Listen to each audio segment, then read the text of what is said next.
Okay, so if you will introduce yourself, please, ma'am, and just for the record, let us know, like, middle school, high school, all that kind of stuff. I am Charmin Lemaire. I'm the middle school librarian at Central Middle School. I have been there for 3 years. I had 5 years at a different school before I came to Central, and then 23 years as a classroom teacher. Awesome. Okay, well, thank you very much for agreeing to be interviewed with me today. I'm really sad that I wasn't able to come back to Central Middle. Everybody is. I don't like this work. I've decided I'm not ready to retire. I hear ya. I hear ya. Okay, so I have 5 questions, and you can take however long you think is necessary to respond to each one. I might add a little adding question or whatever else along the way. But I'm going to submit these for counting towards my hours for librarian, which is kind of cool. I'm excited about that. So my first question is, what is a typical day like for a middle school librarian? Well, it's gotten to the point where it's a lot of technology. I mean, I come in first thing in the morning and I'm troubleshooting things for teachers. The kids start coming in just as soon as they get off the buses, sometimes with computer issues. Sometimes during homeroom, teachers will send kids to return books, check out books. So all of that's kind of going on at the same time. It's been a little tough these last several weeks because I don't have a clerk. So I don't have somebody to check in and check out books while I'm working on a computer issue and things like that. But a typical day, the first thing in the morning, that first hour or so is usually very busy with Chromebook issues or, you know, teachers having technology issues in their classrooms. I'll go out and deal with that. As far as the rest of the day, if I have classes scheduled during the day, they'll come in to check out books. With mostly my 6th classes, we do lessons. But the other grade levels, it's really hard to get them to even come to the library to check out a book. So it's kind of like, well, not really pushing it, I guess. Sure. On Fridays, last several weeks, I've also been part of the intervention team. So we've been pulling kids for Focus Fridays, and I've been doing some small group math interventions with specific students, different grade levels, depending on, you know, what was needed that week, which I really love again, more than I have been in a while. And of course, that's all out the window right now. But yeah.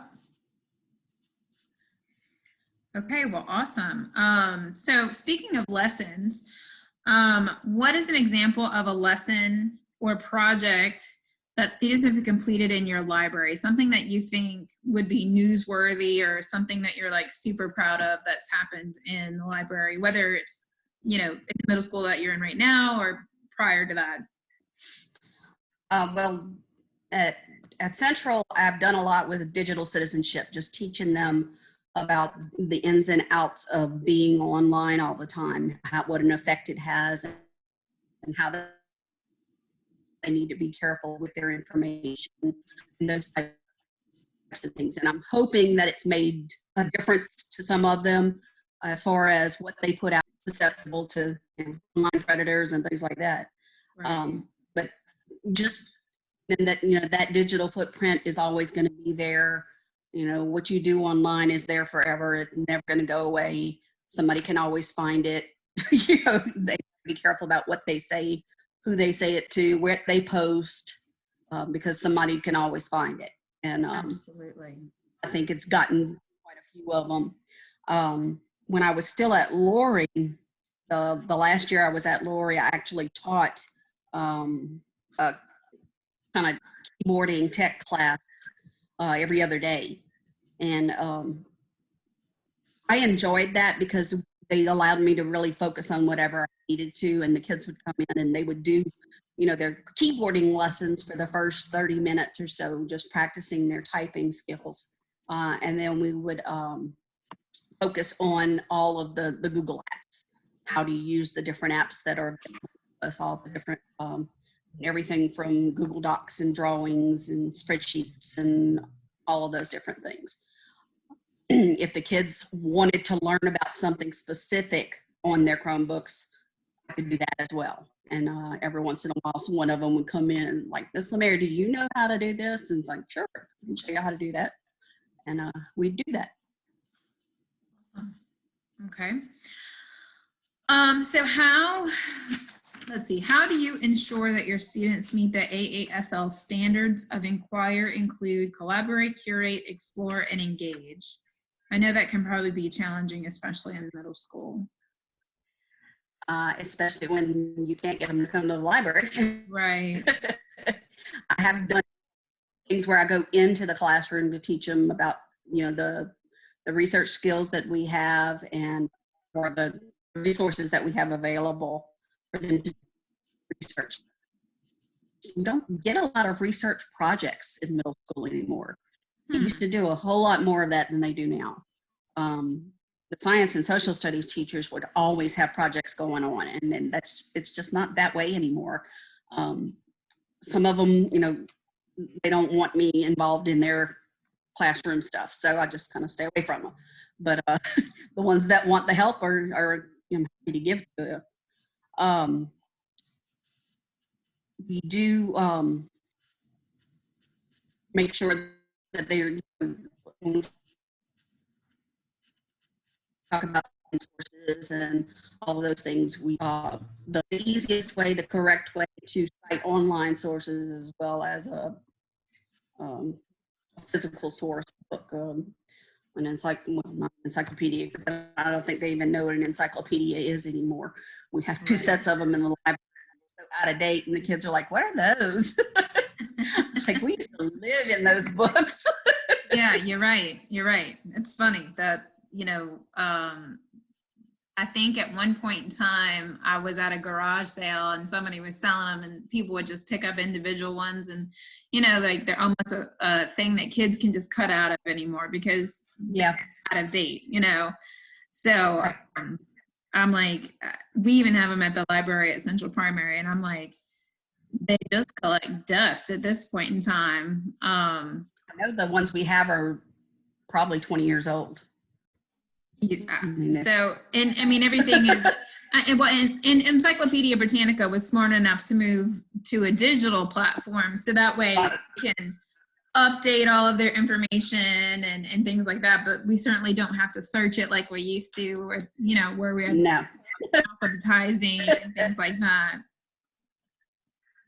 It's very different than what I thought I was getting into.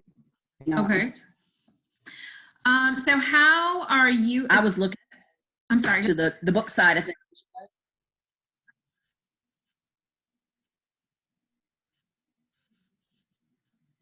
Gotcha. Okay. So how are you assessed by your administrator or by the district? The district has a, well, it's the state actually. There's an evaluation form, and I can send you a copy of that if you want. But we're assessed twice a year, just like teachers are. Not so much on the lessons that we teach, but just completing our responsibilities, that kind of thing. Every once in a while, the principal or assistant will come in and sit in on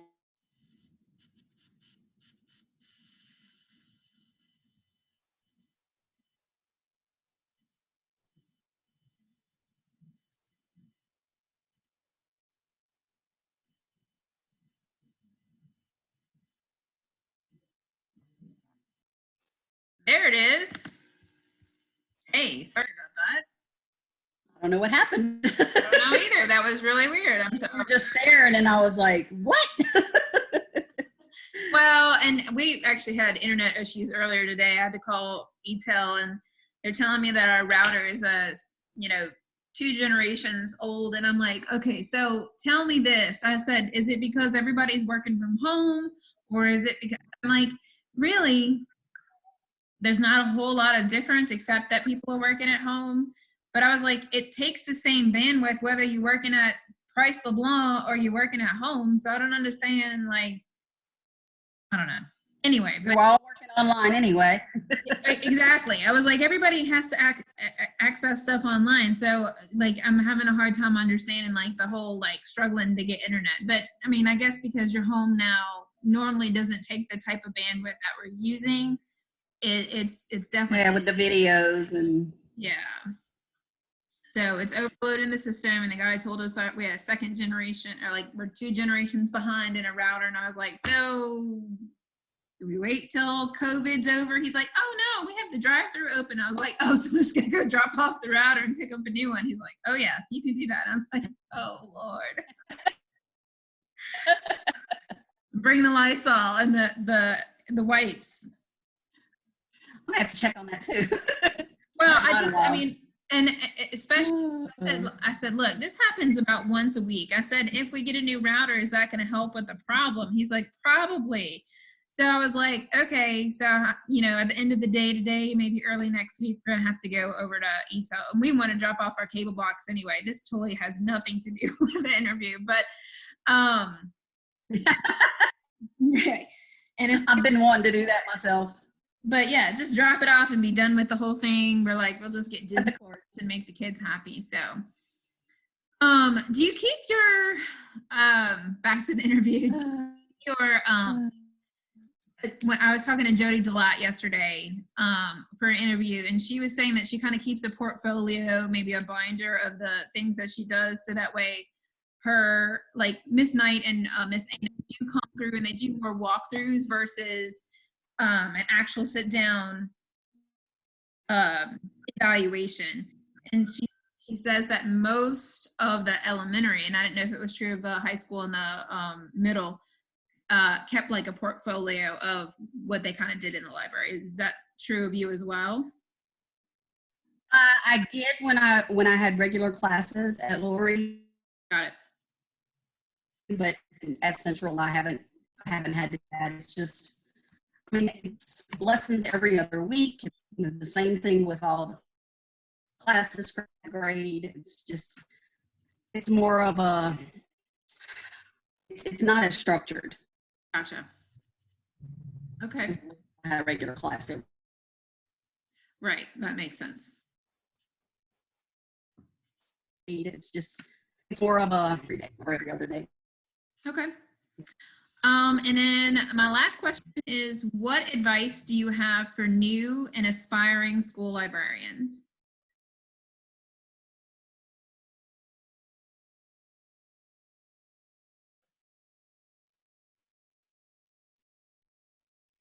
Like crazy interview. Again. I know. Where was I? Sorry. Somebody's internet, and it could be both of ours. So they're just going to get what they get. Poor teachers at Northwestern. So if you didn't catch it, what advice do you have for new and aspiring school librarians? Okay. This is what I already said, but to focus on the technology, because it's in that direction. We have like a collection of ebooks at school, and we don't have a huge collection, but we've gradually started getting some in. And since we've been out, been trying to encourage the kids to read those books online. So, you know, you have those, our resources, you have the public library's resources. You don't need to go and get a physical book at the library. You can actually just read it right there on your Chromebook or on your phone or whatever. But learn as much of the technology as you can. I mean, everything from troubleshooting, you know, connectivity issues to troubleshooting the actual devices that you're using. I mean, every year the kids come in, they have a different model of the Chromebook. So the issues with one model are a little bit different than the issues with the other models. You know, one of them is constantly breaking a hinge. The other one is constantly the Wi-Fi card comes unconnected. But I don't have to send that off to be fixed. I do that. Not everybody does that. It wastes a lot less time when it comes to the technology and that exchange of devices and things like that. I can troubleshoot those things myself. Got it. Okay. Well, that's all I have. I really appreciate your time. I would don't want to continue because I'm afraid it's going to shut down again.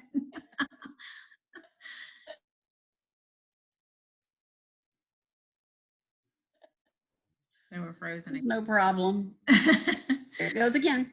Yep, there it goes again. All right. Well, before I continue, Charmin, I really appreciate it. And I hope to see you in the fall, maybe. With any luck. Yeah, right. All right. Well, take care, and I'll look forward to talking to you again soon. Thanks. All right. Good luck to y'all. Thanks. Bye.